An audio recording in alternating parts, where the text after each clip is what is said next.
I'm feeling it. I am feeling it. So, the Saskatchewan Roughriders, who scored only 4 Rouges all last season, Jack. The Stampeders are over the hump and back on top. 2018 Grey Cup champions. Yeah, man, I eat chalk for breakfast, lunch, and dinner. Here's a 50 to the 40, down near the 20. He's gonna score! Touchdown! A chance to win! Will they get it? Yes, they will! Unbelievable! They will! Holy goodness! Whew! Muy caliente. Good morning, friends. Welcome to the breakfast edition of the Red, White, and the Rouge podcast. My name is John. You guys can find me on Twitter at John Hewish, little underscore at the end. And as always, I'm joined by my co-host with the most, Rob, also known as Rob McSports on Twitter. Rob, how's it going this lovely Tuesday morning? It's good. I already had a nice coffee. Gonna talk some CFL, and then I'm probably gonna go back to bed because I'm a degenerate. Must be nice. Oh yeah. For all you guys who don't know, we usually record in the afternoon on Tuesdays, but this is the pancakes, waffles, the whole nine. Actually, I'm not going to be eating that on the show, so this isn't an ASMR clip, thankfully. But one more thing. This podcast is on iTunes, Stitcher, not Stitcher yet, actually, Google Play, SoundCloud, and YouTube. So if you guys prefer listening on any of those platforms, go ahead and do so.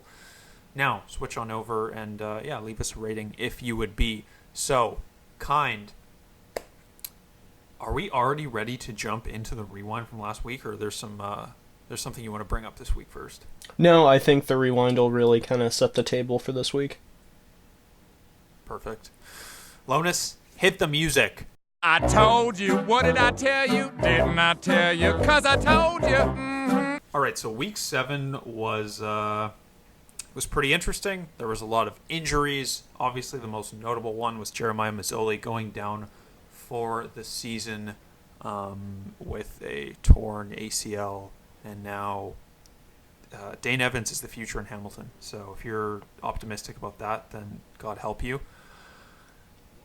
What does the Eastern Conference look like to you with that now? Is Montreal like the favorite now, honestly? I wouldn't say Montreal's the favorite yet, but I would say Montreal definitely has the opportunity to kind of move into that slot. I wouldn't say... Hamilton still has a good team, and I don't think Dane Evans... I know you think he's terrible. I don't think he's terrible. I think he's a game manager. They've definitely lost a ton of star power, but they still have a really good receiving core, and, Malik Irons and Sean Thomas Erlington being back in a few weeks, I still think the team's good. I just don't think they're going to be as elite as they were before. Another injury, Kadeem Carey went down for the Stampeders. He was having a very nice first half, and unfortunately, that did not look good either. I don't know if we see him play this week, honestly, and Don Jackson's on the slated to return in the coming weeks as well. So that was another injury to note. Obviously, C.J. Gable and DeVaris Daniels were out, so that kind of made the Jewels versus the McPicks a pretty low-scoring affair this week. But from a DFS perspective, we had a pretty good week. Almost had another top 5 finish in the bootleg, but unfortunately, those pesky stat corrections knocked me down all the way to 7th. I would have gotten away with it too if it wasn't for those.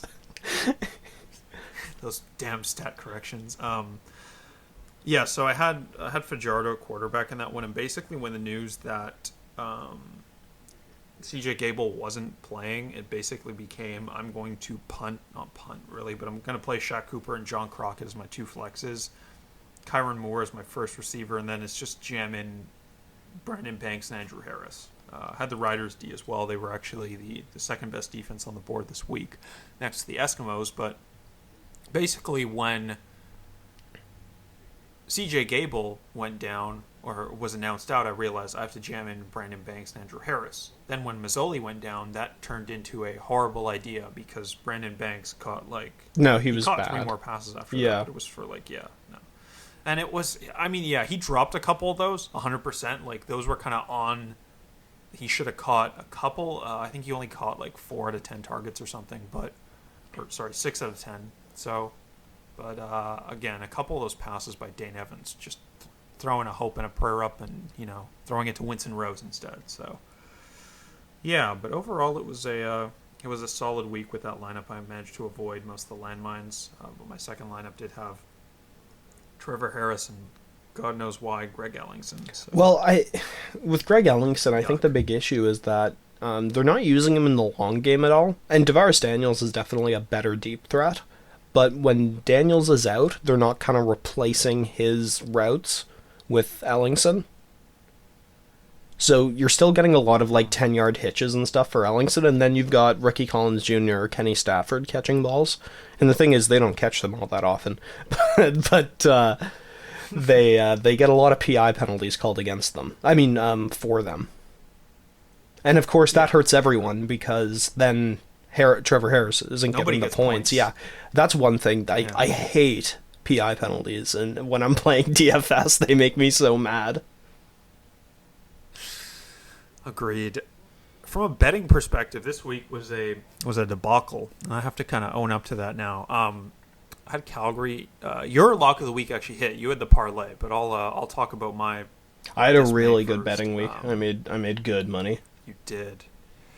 I had Calgary -5, and honestly I wasn't tilted when they won by 1 point, because Ottawa did not deserve to win that game with such a stupid decision to take the safety. And then just Jonathan Jennings doesn't deserve to win anyway, just because of who he is as a person. And then after the game, who he is as a quarterback, the maybe. Coach is like,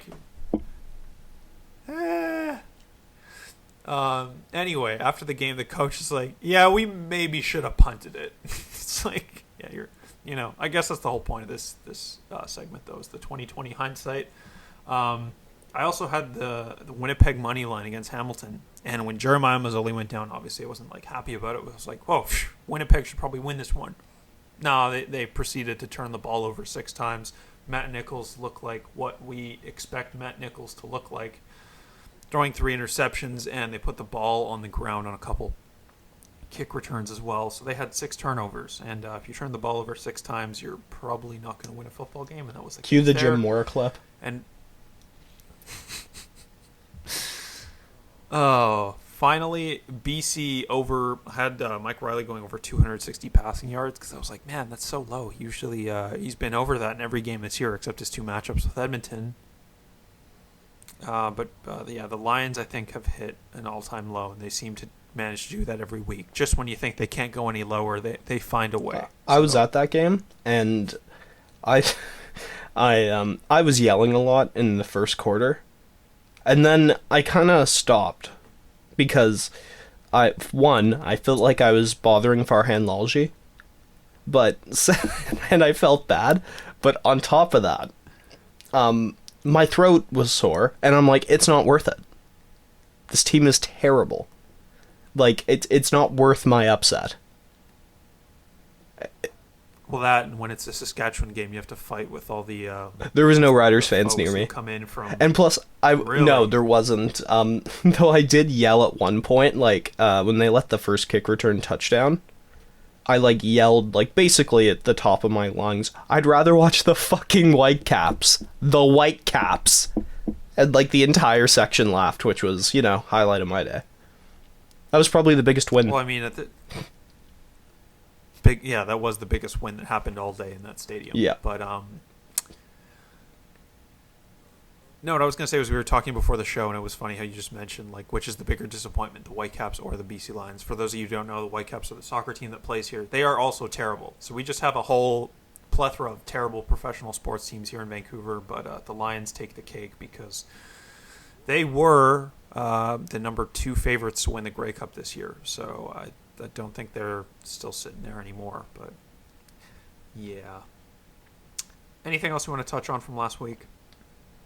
I did, just quickly, I missed the Alouettes playing. I really love the offense they're running right now, and I feel like the fact that they had the bye was disappointing for the football viewing public. Mm-hmm. Yes, if we get Dominique Davis back this week too, that could be a very exciting matchup. So great segue into the game-by-game breakdown segment, starting with Winnipeg, who is going to be at Toronto. Winnipeg are 14-point favorites, and the total in this one is just 48.5 points. That is the second lowest mark on the board this week.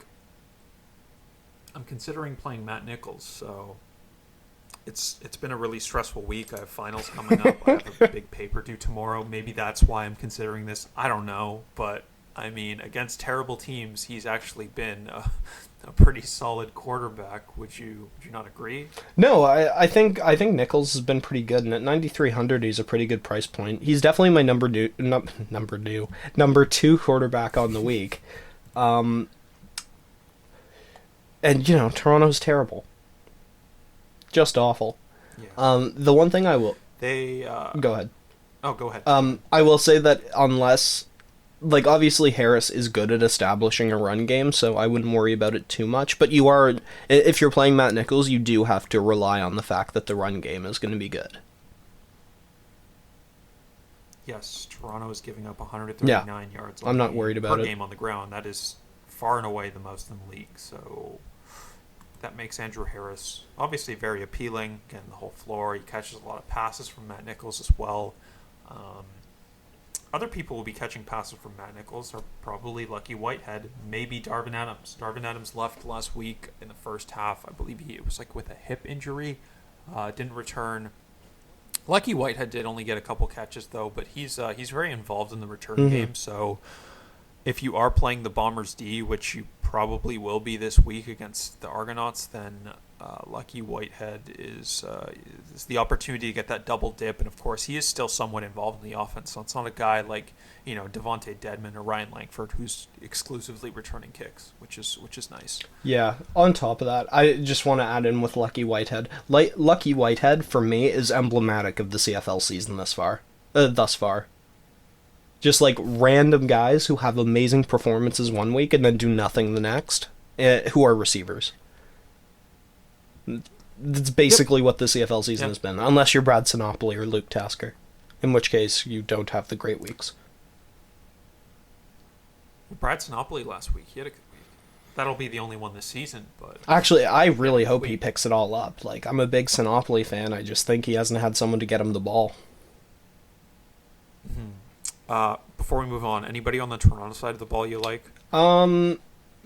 Yeah, I think Noel is still a pretty good price. And he's not a bad play. He's definitely slowed down, but as I've said before, Bethel Thompson is not bad as a quarterback, and he's going to have to throw to someone. Terrell Walker, obviously, though, was far too expensive, with considering how little Toronto's going to score.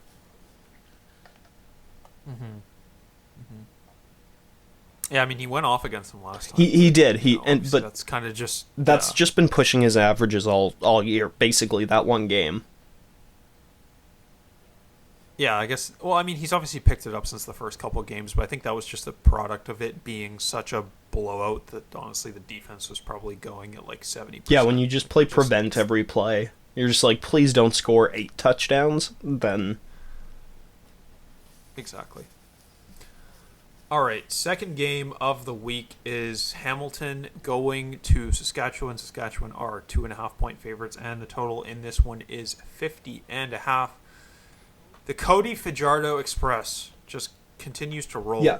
I mean, he didn't have a great game last week, but as a team, they put up 45 points, and last week was, solidified why you don't play Cody Fajardo and William Powell together. Yeah. That's why. That is why. Was it last week I said that a upside down broom with a bucket on its head could throw against the Lions defense right now and could play well? That Cody Fajardo last week, well, basically the entire Saskatchewan offense, which I will die on this hill. It's not that good. Just ripped apart the Lions. The Lions can't tackle. The Lions can't pass rush.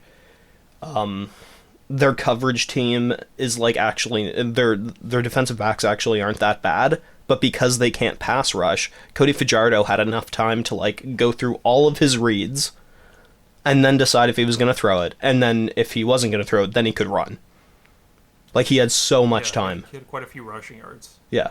And William Powell just ripped funny, up the Lions' defense, and he's not that fast. Like, that's the big complaint I have about William Powell, is he doesn't have a lot of breakaway speed. But the thing is that he just broke, like, tackle after tackle after tackle, because the Lions can't fucking hit. It's sad. Sorry, I'm getting off about the Lions. It's pathetic, honestly. But do we think William Powell performs again against the Hamilton defense? They also haven't been amazing against the run, honestly. No, they haven't been amazing against the run by the numbers, but I was impressed with how they dealt with Harris last week. Harris was okay last week, but I really don't think he performed at the level that even you expected. I mean, I expected about 20 points from him, but yeah, no. He had a couple long runs and that long reception, but I guess without those... That's the thing. I would say his every down play wasn't where it's normally at. Mm-hmm. Yeah. Honestly, if he doesn't catch those 8 passes, then his line really doesn't look as good as it was. That's all I'm saying. PPR scoring is definitely what saved us. Yeah, there. Totally. And I love Andrew Harris, but I was quite impressed with how Hamilton dealt with it. And William Powell is no Andrew Harris. It's not close. I wouldn't write him off at 91, honestly. I mean, Neither would I. It's a big price bump, but with that said, I'm not super high on it. Chomping at the bit to play him. Yeah. No, I agree. So, one guy I am really excited to play, though, is Malik Irons, because I'm not a Dane Evans truther. Dane Evans was looking to Malik Irons a lot last week for help when he realized I can't throw the ball more than 3 yards, and all these guys are more than 3 yards away. So just dump it off. They're going to lean on Irons, too, in the run. Obviously, Anthony Coombs got a few snaps, but I think that they're going to, that was more for rest purposes for Irons than anything. So I can see that being the same case here this week. So I like Malik Irons at 4,700, especially, again, just getting those receptions, even whether it's even like 3 or 4. Boom, that just lays you a little base, playing a base. We're gonna be seeing a lot of that, I think, this week, just because, I don't want to make a full judgment on Dane Evans because I don't feel like I've watched him a ton. And he's actually the guy who led to Jeremiah Mazzoli being... not Jeremiah Mazzoli, John Manziel being traded out of Hamilton. Mm-hmm. He was committed to the future. Basically a Cody Fajardo story. Yeah, but he's not going to be as good as Cody Fajardo. The Messiah, Cody Fajardo. Again, with what I said about Evans, it's really hard to consider Brendan Banks this week. I can't, I can't. No, I won't be. And there's no Shaq Cooper-like value play either to fit him in, so. I do like Shaq Evans, though. I think he'll bounce back this week. A little bit of a price drop for him here. You could pair him with Fajardo, run him naked. Same with Kyron Moore. Obviously, those are the 2 top-tier guys in that Saskatchewan receiving core. So I'm definitely fine with playing either of them. I have no reservations at either of their given price tags, especially with the lack of options to pay up for. Honestly, Shaq Evans might be the most expensive receiver I'm considering this week, and that's not an exaggeration. I think that's reasonable. And as well, I'd just like to add for that Saskatchewan receiving core, we're also seeing a guy kind of fill in that difference between Roosevelt, Arsenault, and Evans and Moore, and we're seeing Corey Watson get a lot more catches, and he's slowly becoming more and more involved, and I think that'll continue. I won't be playing him this week, but it's a guy I would probably keep my eye on. Mm-hmm. Yeah, for sure.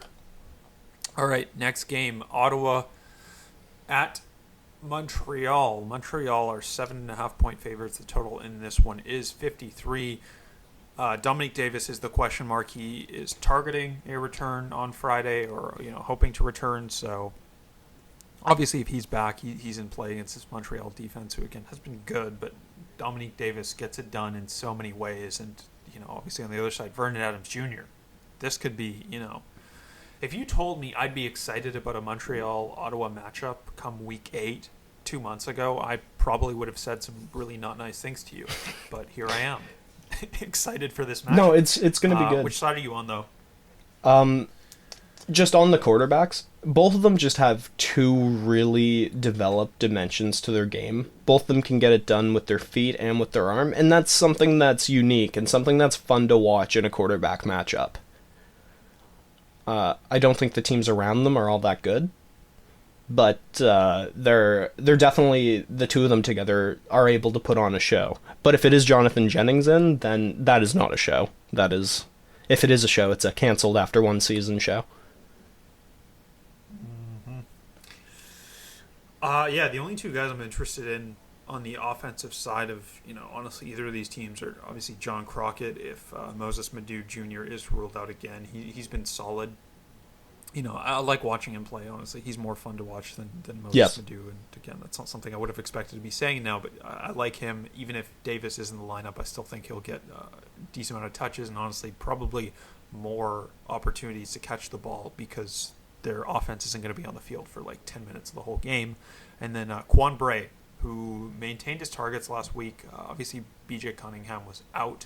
So, again, he just seems to be like the guy for Vernon Adams Jr. So, obviously, if Cunningham's back, that like hampers my interest a bit. But I'm still definitely on Quan Bray at 6,600. Here's the thing with Quan Bray. Sometimes you see a receiver who's really he's good. No, don't get me wrong, but you see a guy who's getting targets despite not being heads or tails above his cohorts, whether it be Cunningham. Like, I wouldn't say Quan Bray is that much better of a receiver, but he just seems to have some sort of connection with Vernon Adams, and that's why he's getting the ball more. Like, I wouldn't say he's any more talented than anyone else in that receiving core, but as John said, he is the guy right now. Yeah. It's an interesting thing. It's fun to watch. It really is. Even though, again, like, we're not interested in, like, a ton of guys in either offense. It's like, I'd be interested in Stanback if Jeremiah Johnson wasn't back in the picture. But with Jeremiah Johnson back in the picture, it does make it more, like you said, fun to watch. So, yeah. From a viewer perspective, very excited about this game, but probably not going to have a whole lot of DFS stock. I'm not going to game stock, but, yeah. Let's hop into the last game of the week, which is Edmonton traveling to Calgary for the Battle of Alberta, and Calgary are 1-point underdogs. Total in this one is 47. Very low total. Not interested in Nick Arbuckle, honestly. Not interested in Trevor Harris against this Calgary defense. In 3 meetings with them last season, he scored a total of 20 points. Not an average, a total. That's shocking. Yep. I think both of these quarterbacks are really going to be in tough because obviously Trevor Harris has to deal with the very good Stampeders pass defense, and Nick Arbuckle really gets tested for the first time and is going to have to move his legs against the Edmonton D-line. So I think both are really going to be challenged here. I think Shaq Cooper at 68. If Gable's out again, we can go back there. Yep. Without a ton of reservation, especially again with how involved he was in the run and the pass game as well. Really like those pass catching. He was backs. very good too. Kadeem Carey, he looked good. He did. Terry Williams honestly didn't look great last week, but he's last man standing kind of situation in Calgary, so he's a good pass catching back as well. Like, he's obviously pretty small, so he's not the best rushing guy, but at 5,400, if Kadeem Carey's out and we only have Scary Terry left, and I call him Scary Terry because playing him makes me scared, then I guess he's the only guy left there. Like, how do you not consider him 5,400? Right? No, I agree with that, but if that's the case, again, scary. It's definitely scary. If it's me and Terry Williams, the only guy left, go down to Malik Irons, and then try to raise one of your receivers up. Try to upgrade one of your receivers. That would be what I do. Definitely don't disagree with that, and you'll see why when we get to the Jules versus the McPicks, which coincidentally is right now. Yes. Yeah, I think so. Guys, we're jumping into the last 3 segments of the show, which is the Jules versus the McPicks, then the Price is Right play, and finally the 2 locks of the week. So let's get started this week with the McPicks. All right, so for the McPicks this week, I have Vernon Adams Jr., a.k.a. Vaj. Oh, God. I have Andrew Harris as my running back. I have Quan Bray as my main receiver. And then I have a value receiver in here. I have Kenny Lawler, who has been slowly getting more and more involved with the Winnipeg offense, and he's been playing quite well lately. And then for my two flexes, I have two running backs. I have Shaq Cooper and Kadeem Carey. If Carey isn't playing, then I will kind of switch things up. I'll probably upgrade on Lawler, and I'll put in Terry Williams, Malik Irons. And then for my defense, I have the Bombers defense. I think it's worth it this week. I just think that Toronto is so bad offensively, even though I like not Levi Mitchell, McLeod Bethel Thompson. All right, time for the... You actually wrote Scary Shots Terry. at your rose. All right, for the Jewels this week, God help me. I have Matt Nichols at quarterback. I got Andrew Harris as my running back 1. Got Shaq Evans at wide receiver 1. Lucky Whitehead at wide receiver 2. Malik Irons as my first flex. Scary Terry as my second flex. And the Bombers as my defense. Now, as always, I like to give pivots because honestly I'm very on the fence with the core of this lineup. So here's where we're going to go. If Darvin Adams plays, we're going to find a way to get Vernon Adams Jr. at quarterback. We're going to get Quan Bray in, and then we're going to get Darvin Adams over Shaq Evans, and then we're going to get Quan Bray over Lucky Whitehead. I like that. I'll find a way to make that happen. Yeah, it might involve moving Terry Williams down to John Crockett, actually, but that's where I'm going to go. Basically, if we find out that Darvin Adams is playing, he'll be probably the guy that I pair with Matt Nichols, and then shuffle around so I can get the Vaj to Quan Bray combination. But right now, that's where we're leaving it because I'm pretty sure again, my guess is that he sits. My guess is that Kadeem Carey doesn't play, and based on all that, that's where I'm at. So, yeah, let's hop into The Price is Right.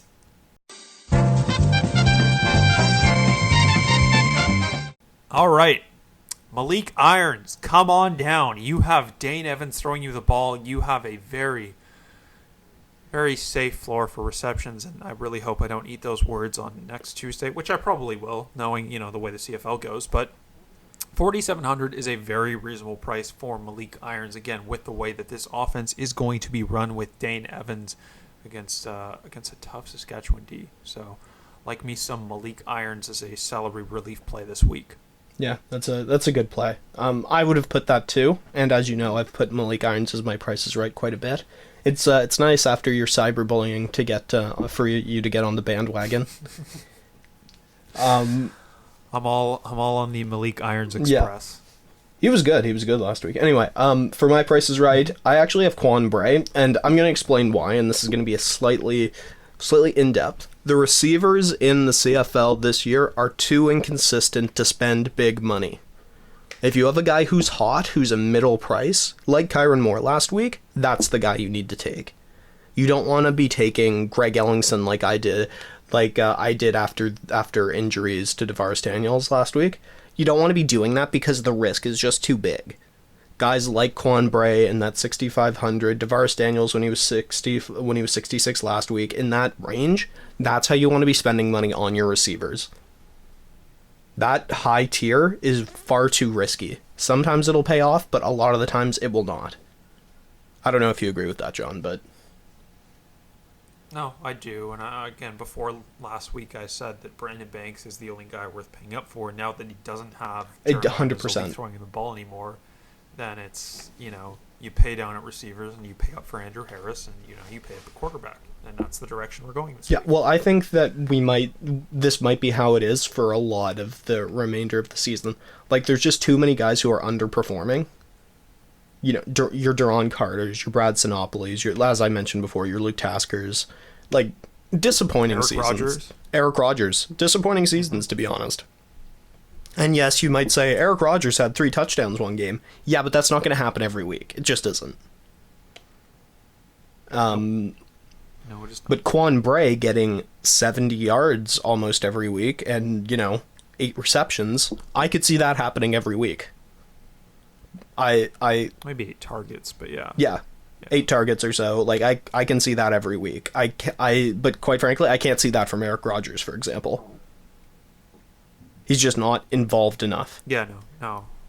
I know, it's just too busy a receiving core as well, right? I think that might be every one of the week problems. one of them's going to do well. Absolutely. Yeah, one of them's... All right, let's wrap up the Week 8 preview with the... Lock of the week. All right, Rob, who are you locking in this week? I like the Red Blacks at minus 7.5. I think it's going to be a closer game. I think they really played well against Calgary. Obviously, they lost. I think their coach kind of blew it for them.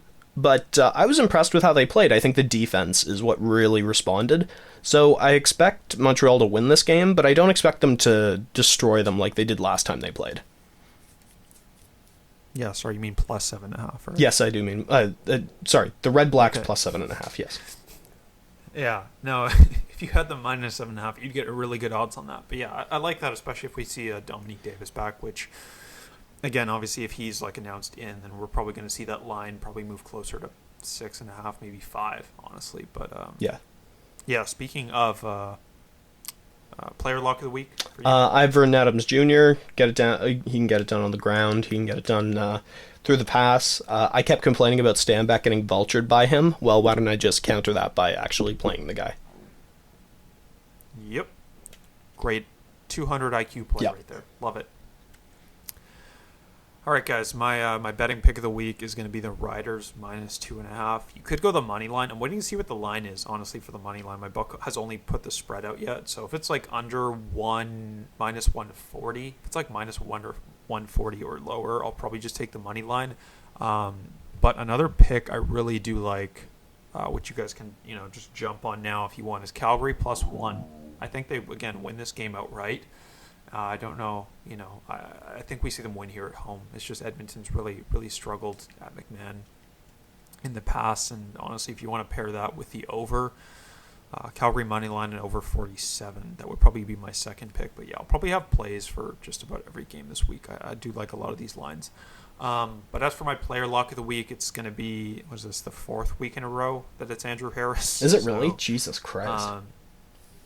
I think it is the 3rd or 4th week in a row that I'm saying just lock in Andrew Harris, because there's value to fit him in. He has an amazing matchup against Toronto, so I see I mentioned a lot of pivots in my lineup, and he is the one piece of that lineup that nothing will make that change unless he suffers a horrible injury at practice this week or something, which isn't going to happen because he's Andrew Harris and he's a great running back. Everything's going to be fine. He is. He really is. All right, guys, that is it for the Week 8 CFL DFS preview. The breakfast edition. Guys, yes, the breakfast edition. This is the first breakfast edition. Hopefully, we might have a couple more because I do have exams coming up, so that should be fun. But yeah, hope you guys enjoyed it. As always, you can find us on Twitter. Reach out to us before the games if you have questions about players or whatnot. Always happy to help you guys out with picks and such. Hopefully we can bounce back this week with the picks as well. Last week was just 0-3, the worst. So should be a good weekend. Best of luck to you guys, and we will talk to you. Can I add one thing? Tuesday. Yes. Please review us on iTunes. I'm looking at the iTunes reviews. I'm not getting many reviews, guys. So I think we need y'all to step it up. I think there actually needs to be a certain amount before they even start showing up on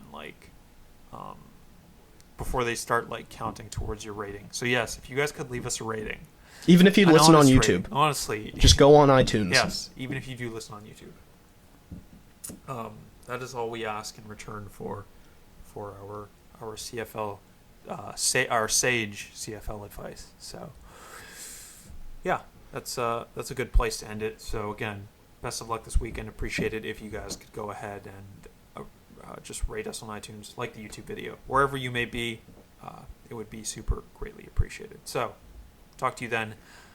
Goodbye. F's in the chat for Jeremiah Mazzoli's knee.